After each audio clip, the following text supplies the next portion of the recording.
Shalom, friends.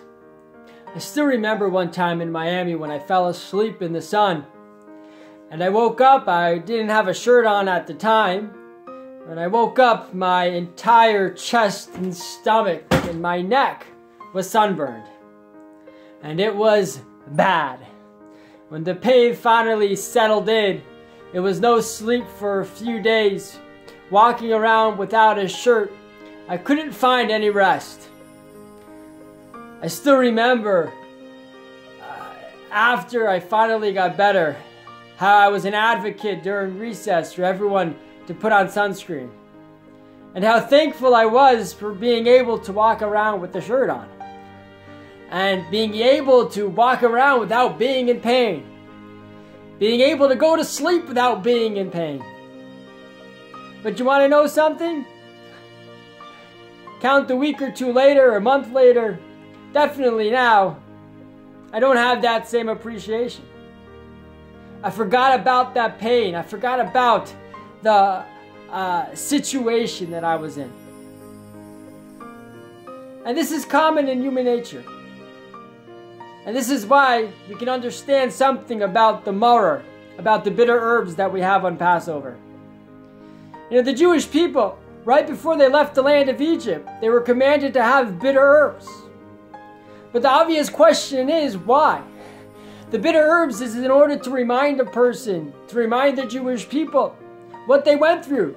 The pain, the slavery, the torture. So it makes sense that today, so many years later, we should have the bitter herbs. We need to remember. But the Jewish people, right before they were being redeemed from the land of Egypt, it was just months before they were slaves. Months before they were being tortured. Do they really need that reminder now?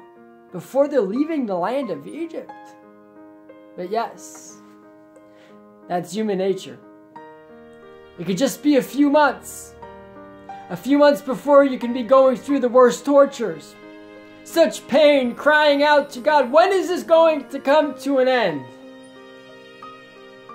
But then you experience the Makos, the 10 plagues.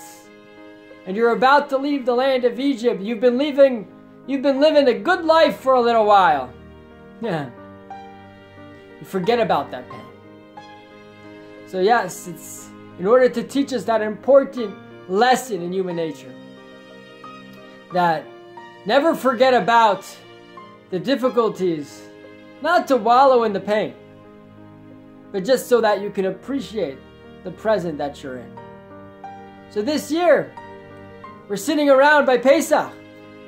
Appreciate that we're here, sitting around and enjoying Pesach.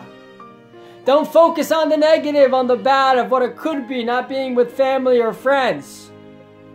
But that we're here, that we're healthy, that we're celebrating the holiday of Pesach. Let's try not to fall into that trap. When we get out of a difficult situation, let's try to always appreciate it for the rest of our lives. Have a great one.